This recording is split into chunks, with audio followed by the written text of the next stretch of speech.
Hello everyone, welcome to জিনিস cookbook. ঝিঙের একটা খুব সুন্দর রেসিপি আমি আপনাদের সাথে শেয়ার করব। সেটা হলো ঝিঙে বাহার। এই রেসিপিটা আপনারা একবার বাড়িতে বানিয়ে ফেলুন, দেখবেন ভাতের সাথে এটা থাকলে আর কিছুই লাগবে না। এখানে মোটামুটি 700 গ্রাম মতো ঝিঙেকে আমি এরকম লম্বা লম্বা সরু সরু করে কেটে নিয়েছি। এর সাথে নিয়েছি ডালের বড়ি, এক টুকরো আদা, 5-6টা কাজু আর 1 টিস্পুন মতো চারমগজ একসাথে বেটে রেখেছি। এর সাথে লাগবে স্বাদ অনুযায়ী হলুদ গুঁড়ো, জিরের গুঁড়ো, নুন, নারকেল কোড়া আর ঘি, গরম মশলা, কিছুটা কিশমিশ, আর রান্নাটা হবে সর্ষের তেলে। এর জন্য লাগবে গোটা জিরে আর শুকনো লঙ্কা, এছাড়াও লাগবে স্বাদ অনুযায়ী চিনি আর কিছু চেরা কাঁচা লঙ্কা।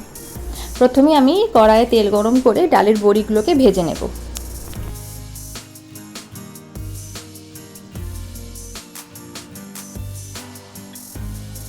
এরপর প্যানে আরেকটু তেল অ্যাড করে তেলটা ভালো করে গরম করে নিয়ে তাতে দিয়ে দেবো গোটা জিরে আর শুকনো লঙ্কা ফোড়নটা কিছুক্ষণ ফ্রাই করে নেব।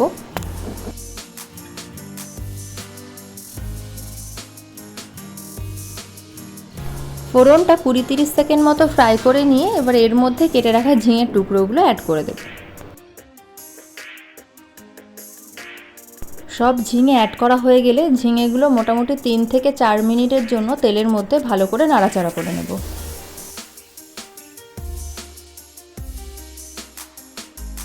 3-4 মিনিট পর এর মধ্যে অ্যাড করব স্বাদ অনুযায়ী লবণ, 1 টিস্পুন হলুদ গুঁড়ো আর অ্যাড করব 1 টিস্পুন জিরে গুঁড়ো দিয়ে সব কিছুকে ভালো করে মিক্স করে নেব।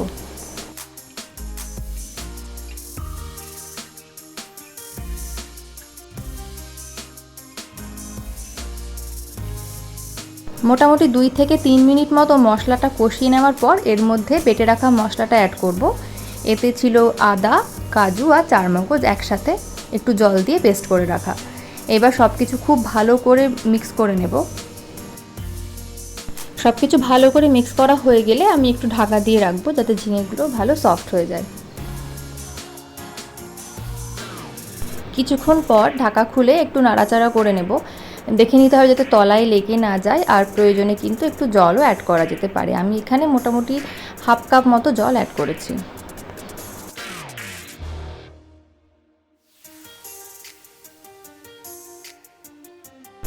পাঁচ মিনিট পর ঢাকাটা খুলে আমি একবার দেখে নেব। এখানে ঝিঙেগুলো মোটামুটি কিন্তু সেদ্ধ হয়ে গেছে। এই অবস্থায় আমি এর মধ্যে অ্যাড করব স্বাদের জন্য অল্প একটু চিনি, নারকেল কোড়া আর কয়েকটা চেরা কাঁচা লঙ্কা। সব কিছু দিয়ে ভালো করে মিক্স করে নিয়ে আমি আর কিছুক্ষণের জন্য ঢাকা দিয়ে রাখবো যাতে জলটাও একটু টেনে যায়, একটু মাখা মাখা হবে তরকারিটা। সেই জন্য আমি ঢাকা দিয়ে আরও মোটামুটি 2-3 মিনিট এটাকে রান্না করব। প্রায় 3 মিনিট পর রান্না কিন্তু প্রায় কমপ্লিট। এই সময় আমি যে ডালের বড়িটা ভেজে রেখেছিলাম সেটা একটু গুঁড়ো করে নিয়ে সেটা ওপর থেকে ছড়িয়ে দেব। দিয়ে দেবো কিছু কিশমিশ, 1 টিস্পুন ঘি আর 1 টিস্পুন গরম মশলা গুঁড়ো। ব্যাস, এবার গ্যাসের ফ্লেমটা আমি অফ করে দেব। আর আমার ঝিঙে বাহার কিন্তু এখন একদম রেডি। ভিডিওটি আপনাদের কেমন লাগলো সেটা কিন্তু আমাকে কমেন্ট করে জানাতে ভুলবেন না। ভালো লাগলে একটি লাইক এবং শেয়ার অবশ্যই করে দেবেন, এবং যারা আমার চ্যানেলটিকে এখনও সাবস্ক্রাইব করেননি তারা এক্ষুনি ঝটপট আমার চ্যানেলটিকে সাবস্ক্রাইব করে ফেলুন। Thank you, tata.